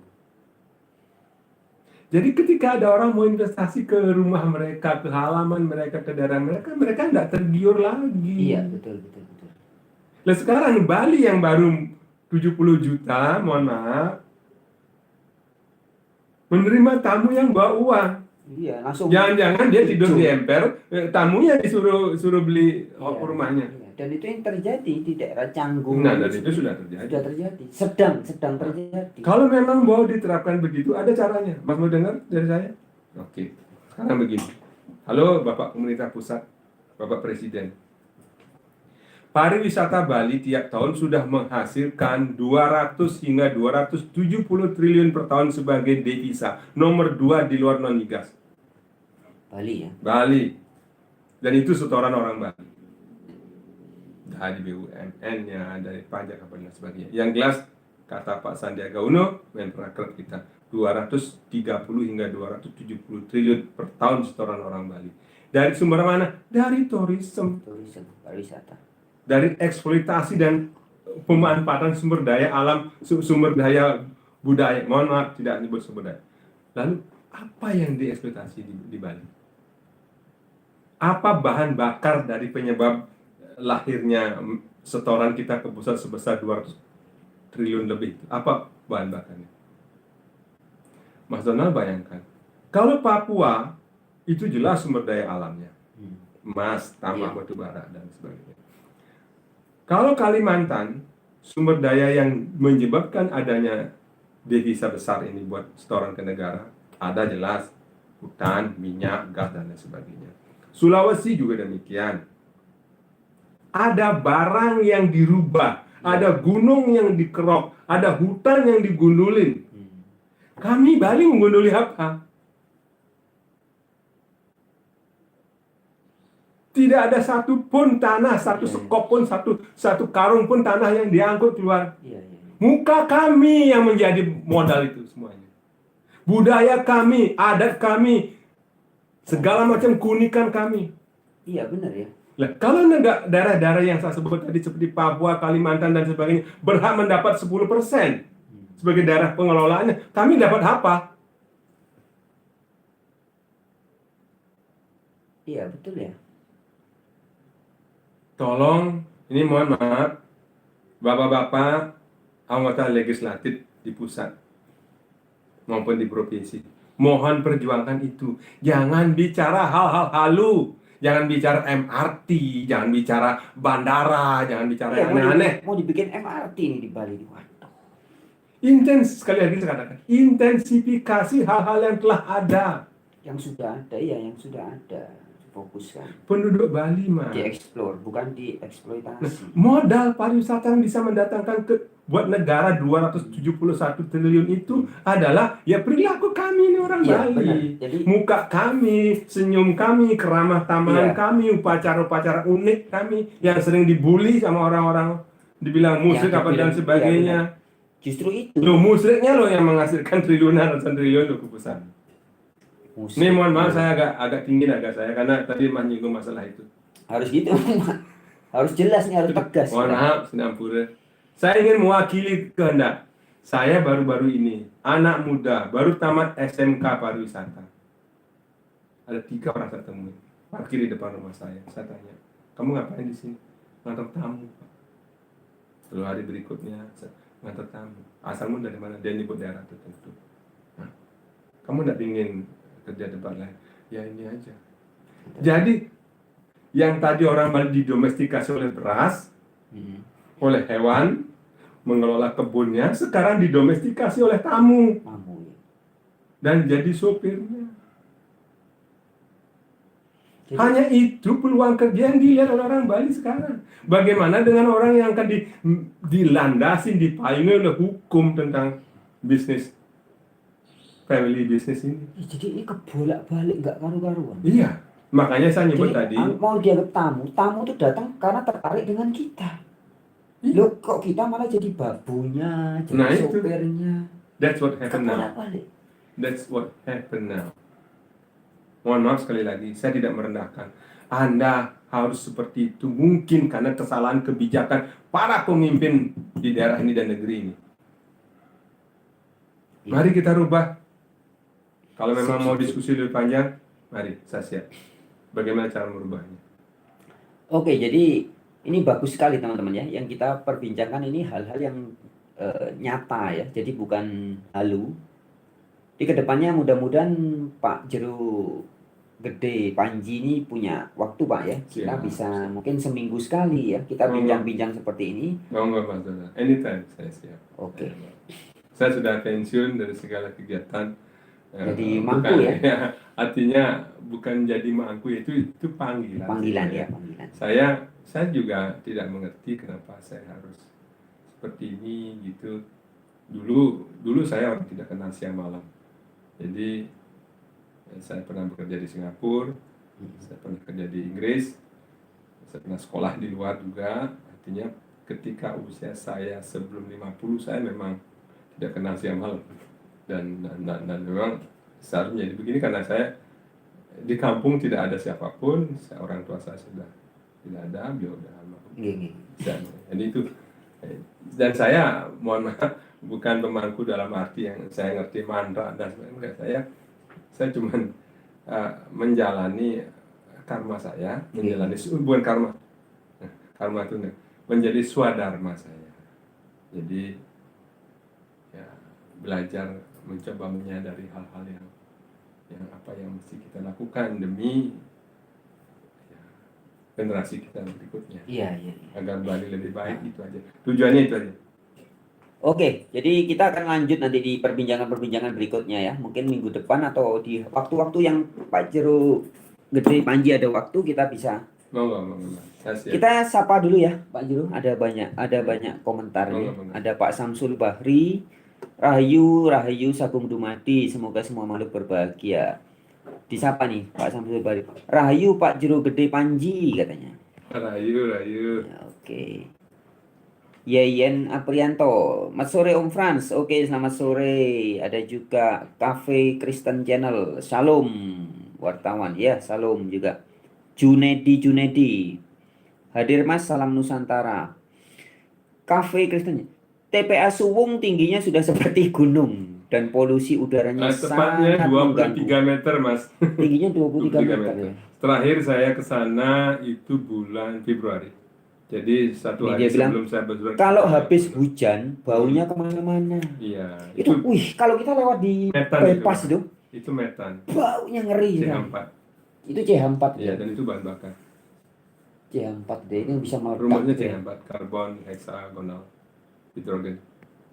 Joko Pranomo ngasih jempol 3. Terima kasih Pak atau Mas Bro Joko Pranomo. Kemudian ada Bung Frans jadi teman sukses, kekalahan aja di Pilgub Bali. Pak Samsul Bahri ya. Denda. Kemudian ada juga ini, Pak Gede ini sebenarnya cocok untuk jadi gubernur Bali. Selain cerdas, beliau juga banyak tahu mengenai lingkungan. Nggak ada potongan, Pak. Saya tidak berpolitik, mohon maaf. Iya, Pada siapa itu? Ini dari pemilik akun Cafe Kristen Channel. Terima kasih Cafe Kristen Channel. Salam sejahtera, salam bahagia. Raya, jangan ngaco. Ini topiknya serius. Hahaha, ketawa. Serius tapi ketawa ini. Ya. Kita memang kedepannya channel Warta Kabar Baik ini kan temanya sebenarnya kan spiritualitas dan kehidupan ya. Jadi kita harus nyata ya teman-teman. Jadi bukan kayak tadi saya kasih contoh. Ini ada makanan ya. Misalkan ini ada apa ini? Pia Kraton. Tidak karena kita membaca Pia Kraton, saya makan Pia Kraton jadi kenyang, nggak bisa. Harus dilakukan. Harus dilakukan dan dilatih. Minum kopi. Nggak bisa begitu. Jangan buang sampah sembarangan. Saya tidak buang sampah. Saya mengenal Tuhan. Nggak bisa tulisan. Harus perbuatan ya. Dan latihan itu harus latihan, betul. Dilatih agar terbiasa. Hermawan Kolim, Bali tolak yang berbau Arab dan pesantren sebelum terlambat. Oh ya, terima kasih ya diingatkan ya. Ini banyak ini sekarang terjadi di beberapa channel YouTube juga. Berapa 2-3 hari ini membahas itu, teman-teman bisa di-up terus ya. Terima kasih teman-teman ya. F.A. Priyono, Indonesia dijajah Arab sudah ribuan tahun, berkedok agama seolah-olah suci padahal kejahatannya melebihi perampok. Ngeri. Ya, ini katanya Pak Samsul Bakri. Oke teman-teman, ini banyak komentar-komentar yang lain yang tentunya nggak bisa saya baca satu persatu ya. Ada Yerusalem baru, Pulau Bali jangan mau dieksploitasi. Iya, betul. Tolak segala bentuk merusak tatanan dan adat Bali. Betul. Jadi ini yang perlu dipahami betul-betul Pak Jero. Kita harus sampaikan ke semua masyarakat semeton-semeton di Bali ya. Jadi Bali ini yang menarik itu budaya, tradisi, adat, agama, ritual, keunikannya. Nah, kalau nanti misalnya diserbu oleh investasi. Nah, jadi kok tiba-tiba bisa orang yang datang karena tertarik dengan keunikan Bali ini, malah kita jadikan tamu, kita jadikan bos, kita jadikan. Dan mereka berusaha mengeksploitasi. Iya, mereka suatu saat akan ada. Pertanyaan saya, andai kata semua dieksploitasi dalam bentuk investasi, dalam bentuk kapitalistik seperti sekarang ini, adakah nanti Bali menjadi unik lagi? Ya sudah ada. Padahal mereka datang karena kita unik kan? Iya. Modal Bali adalah keunikannya yang terletak pada budayanya, kesehariannya, komunikasinya, kemudian upacara-upacara adat dan sebagainya. Nah kalau sekarang itu semua kapitalisasi dan menjadi domestikasi agar orang Bali cuma menjadi pelayannya. Iya, iya. Lantas kemudian apa yang lagi menarik? Nyoman Budaste. Ayo rakyat Bali bangkit dan sadar. Terima kasih Pak Nyoman. Semoga agama Budi cepat berkembang. Agama Astagfirullah. leluhur Nusantara dan bukan agama abad ke-7, agama Astagfirullah. tipu-tipu. Astaga. Ini dari Ratna Dumilah. Terima kasih ya, Ratna Dumilah. Bali adalah jantungnya Indonesia.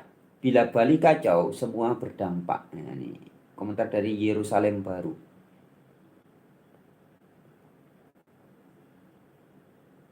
Wah, ini komentar dari Raya. Ini kayaknya sepertinya kadrun ini.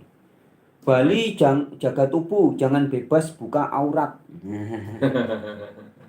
Ya, jadi kalau kita lihat tradisi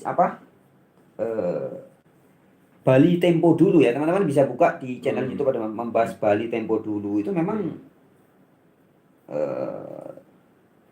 ada busana-busana yang terbuka. Iya, memang. Karena pikirannya tidak jauh dari pikirannya itu enggak seperti orang-orang dari Arab yang baru ngelihat rambut aja ngaceng, maka rambutnya harus ditutupi. Ngelihat paha dikit ngaceng, harus ditutupi. Enggak begitu, Mas Bro ya. Jadi ini penting loh teman-teman. Ya, kalau Anda berkesadaran, ya tadi pagi saya ketemu orang, terus terang ini orang dari Sumatera. Ya, dia mengaku beragama itu gitu ya, beragama begitu ya. Dia sudah lama di Surabaya, terus ini 2 tahun ini menetap di Bali. Dan pikirannya gitu, dia bilang menghabiskan uangnya di Bali ini untuk ngurusin itu seks saja. Saya di Bali nggak pernah ngurus seks tuh. Seks saya sudah dengan istri saya selesai, itu nggak ada urusan yang lain. Jadi ini memang ya saudara pemilik akun siapa tadi? Raya Saya Daya Jaya. Memang ini beda Mas Bro, beda mental ya, beda vibrasi dan frekuensi ya. Coba Anda perhatikan, Aceh itu konon yang disebut Serambi Mekah, yang semuanya ditutupi, bahkan ada yang kayak ninja. Tapi di situ tingkat pemerkosaan tertinggi. Ya, orang pikirannya mesum aja ya. Jadi jangan disamakan ya, orang-orang di Timur Tengah yang memang semuanya pikirannya semua seks. Beragama untuk memuaskan seks. Ada nih, Mas. Nanti sampai masuk surga pun surganya dibayangkan tempat pesta seks ya. Mas Donald, ada sedikit nih mumpung ada yang bertanya begitu. Dalam 350.000 tahun atau 3,5 miliar setelah kehidupan itu mulai ada salah satu ahli yang menyatakan, saya baca bukunya, Richard Dawkins mengatakan bahwa Richard Dawkins ya, proses evolusi otak manusia yang sehingga seperti manusia Homo sapiens sekarang ini itu melalui tahapan-tahapan yang umurnya miliaran tahun, ratusan juta tahun. Evolusi Ya, pikiran. itu sekitar 1 miliar tahun katanya. Kata ini penelitian Mas ya, bukan Richard Dawkins ini yang bicara, ahli biologi dari beliau masih hidup. Beliau masih hidup sekarang. Menulis buku banyak, besar. Dan ada service gene dan sebagainya, saya baca semua buku. Jadi beliau mengatakan bahwa di dalam otak manusia yang bagian tengah, jadi ada otak ini kan begini bentuknya, di bagian tengahnya itu persis sama dengan otak kadal. Iya, makanya disebutnya otak reptil itu. Iya, otak reptil itu yang ada hanya 3, Mas. Di dalam otaknya itu hanya ada 3.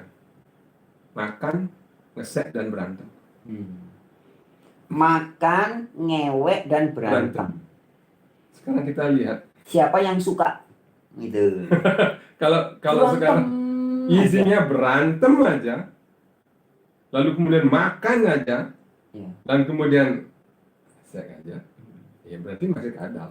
Ya, otak reptil. Padahal kita sudah harus otak Homo sapiens, Mas. Dimana seluruh konstelasi saraf-saraf sel manusia itu harus sudah terhubung dengan yang namanya kesadaran kognitif, kesadaran emosi, dan kesadaran subjektif yang artinya mengada-adakan sesuatu yang tidak ada itu seharusnya sudah harus dikoreksi gitu. Iya, iya. Jadi gini, betul sekali Pak Jo. Saya mau tegaskan ya sahabat-sahabat, terutama yang masih berpikir seperti saudara kita pemilik akun Raya Saya Daya Jaya. Ini tadi komentarnya tentang Bali harus sopan santun, harus tidak ada Menurut membuka, siapa? menutup aurat, menutup paha terbuka. Jadi gini teman-teman, ini masalahnya di pikiran. Maka Gus Dur itu pernah bilang, ya, mesum atau pikiran percabulan itu di pikiran. Jadi kalau Anda ada satu budaya bangsa yang perempuannya harus ditutupi, segalanya harus ditutupi, itu membuktikan berarti cara berpikir otaknya, hatinya, mentalnya itu ya seperti itu.